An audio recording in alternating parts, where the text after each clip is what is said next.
Você já teve que sentar à mesa com alguém que sabia que ia te trair? Não estou falando de uma suspeita, não estou falando de um pressentimento ruim. Estou falando de certeza, de saber o nome, saber o plano, saber a hora. Imagina isso por um segundo. Você está numa sala, a minha refeição está servida e sentado ali, do outro lado da mesa, está alguém que você sabe, com absoluta certeza, que antes do sol nascer vai te entregar nas mãos dos seus inimigos. O que você faz? A maioria de nós expulsaria essa pessoa, ou ficaria em silêncio pesado, cheio de tensão, ou simplesmente não apareceria. Jesus fez diferente. Ele preparou o jantar, sentou com os 12, partiu o pão, serviu o vinho e, quando chegou a hora, se levantou, pegou uma bacia com água e foi lavar os pés de cada um por um, sem pular ninguém. Essa noite é conhecida como a Santa Ceia, mas eu quero te convidar a olhar para ela de um ângulo diferente hoje. Porque essa noite não foi só uma refeição, não foi só um ritual que Jesus instituiu antes de morrer. Essa noite foi a última aula, e o que Jesus ensinou ali, com pão, com vinho, com joelhos no chão, é uma das coisas mais difíceis e mais poderosas que qualquer pessoa já tentou transmitir. Fica comigo. Antes de entrar na ceia em si, preciso que você preste atenção num detalhe que o Evangelho de João coloca logo no início do capítulo 13. Antes de descrever qualquer coisa, antes do pão, antes do vinho, antes da bacia, João escreve o seguinte: Jesus sabia que o Pai havia posto tudo em suas mãos, sabia que tinha vindo de Deus e para Deus voltava, e sabia quem o havia de trair. 3 coisas que Jesus sabia naquela noite. A primeira, que tinha autoridade sobre tudo. A segunda, de onde tinha vindo e para onde ia. A terceira, o nome. Eu preciso que você sinta o peso daquela noite. Não só entenda, sinta. Jesus sabia que seria preso naquela madrugada. Sabia que seria julgado, humilhado, torturado. Sabia da cruz, do que ela significava fisicamente, da dor, da exposição, da morte lenta. Além disso, sabia que Pedro, o mais vocal de todos, o que mais gritava que daria a vida por ele, ia negar 3 vezes antes do galo cantar. Sabia que todos os outros iriam fugir quando as coisas ficassem difíceis. E sabia, claro, do traidor. Agora me responda. Se você soubesse que essa era a sua última noite, que amanhã tudo acabaria, o que você faria? A maioria de nós ficaria sozinho ou com a família mais próxima. Quereria paz, silêncio, talvez oração. Não quereria estar cercado de pessoas que vão te falhar. Jesus escolheu estar com eles. Escolheu preparar uma refeição. Escolheu sentar à mesa com os 12, incluindo o traidor, incluindo os que iam fugir. E o que fez com essas horas preciosas, últimas, insubstituíveis? Ensinou. Não com palavras apenas, com gestos, com pão nas mãos, com cálice erguido, com joelhos no chão e água numa bacia. A última aula de Jesus não aconteceu numa sinagoga, não foi no monte, não foi no templo. Foi numa mesa simples, numa sala emprestada, com um grupo de homens imperfeitos que ainda não entendiam quase nada. E mesmo assim, ele ensinou, até o fim. Do traidor sentado à mesa. João não coloca isso por acaso. Ele quer que você entenda o que vem a seguir com essa informação na cabeça. Jesus não agiu por ignorância, não foi um momento de distração, não foi fraqueza emocional. Ele sabia, com clareza total. E a partir desse saber, ele escolheu cada gesto daquela noite. Isso muda tudo na forma como a gente lê essa história. Porque quando a gente age bem com alguém, sem saber das intenções dessa pessoa, isso é simplesmente normalidade, é convivência comum. Mas quando você age com amor, com serviço, com entrega, sabendo exatamente o que aquela pessoa está prestes a fazer, isso não é normalidade. Isso é outra coisa. Isso é o tipo de amor que a maioria de nós nunca viu de perto. E é exatamente esse amor que Jesus quis mostrar naquela noite. Quando a gente quer passar algo importante para alguém, a gente fala, escreve, explica, argumenta. Jesus tinha feito tudo isso. 3 anos de ensino, Sermão do Monte, parábolas, debates com os fariseus. Ele tinha falado sobre amor mais do que qualquer outro tema. Mas naquela noite, a última noite, ele não fez um discurso, ele encenou. Pegou o pão, partiu ao meio e disse: "Isso é meu corpo dado por vocês." Pensa no simbolismo disso.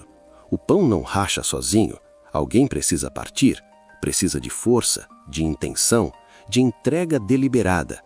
Jesus estava dizendo: o que vai acontecer comigo amanhã não é acidente, é escolha.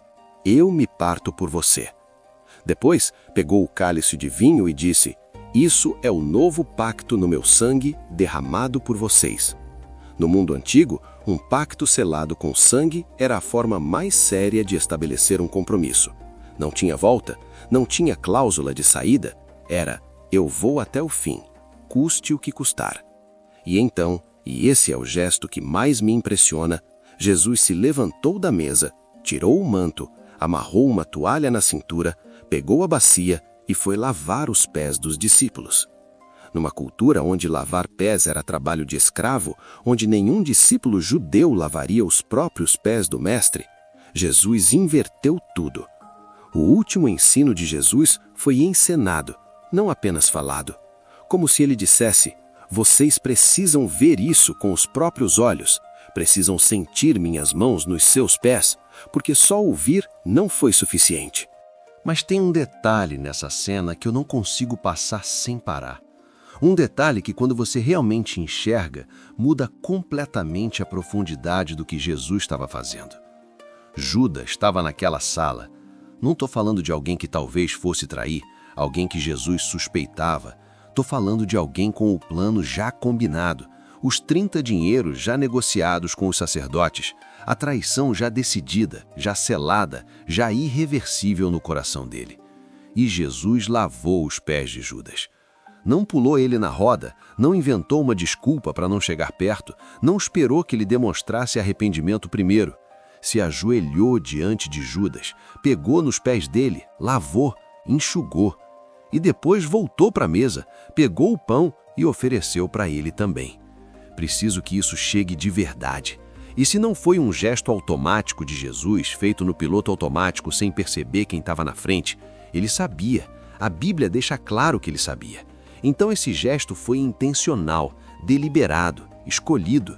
Jesus olhou para Judas, sabendo de tudo, e decidiu: vou lavar seus pés, vou partir pão para você, vou servir você.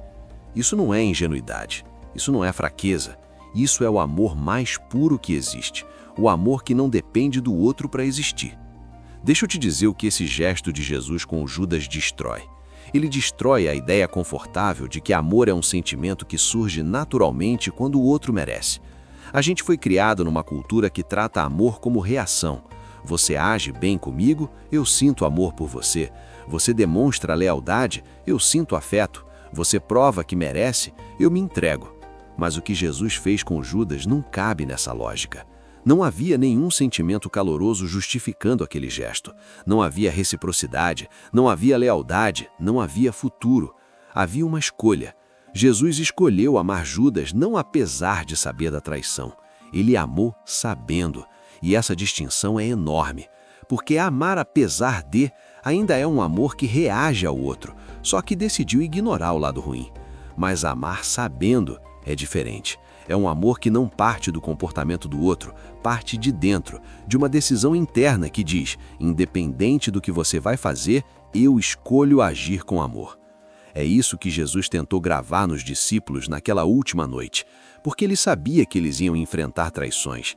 Ia chegar gente que ia fingir lealdade e sumir na primeira dificuldade, ia ter quem aproveitar da generosidade deles, e o que ele queria que eles levassem daquela mesa era isso: amor não é reação, amor é decisão. Quando a gente entende tudo isso, a Santa Ceia ganha outro peso. Ela não é só um memorial da morte de Jesus, embora seja isso também. Ela não é só um ritual religioso que a gente repete por obrigação. A Santa Ceia é o resumo de quem Jesus era. É a última tentativa de um mestre de gravar nos discípulos e, através deles, em toda geração que viesse depois, o coração do que ele veio mostrar. Cada elemento daquela mesa fala.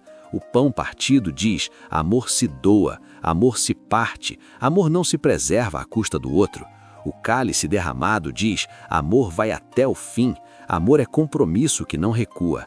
A bacia com água diz: amor serve, amor se abaixa, amor não está acima de ninguém.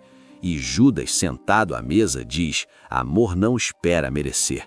Jesus poderia ter feito aquela ceia só com o que ele sabia que iam continuar fiéis.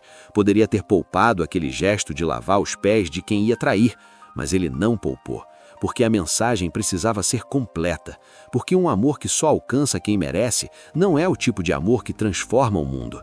E toda vez que a Santa Ceia é celebrada, cada pão partido, cada cálice levantado é um lembrete silencioso e poderoso, de que o amor que nos alcançou não esperou a gente merecer, de que fomos amados com pleno conhecimento das nossas falhas, de que alguém se ajoelhou diante de nós antes de subir na cruz.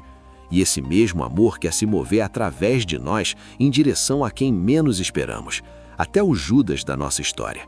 Até o fim, Jesus ensinou. Até o fim, amor.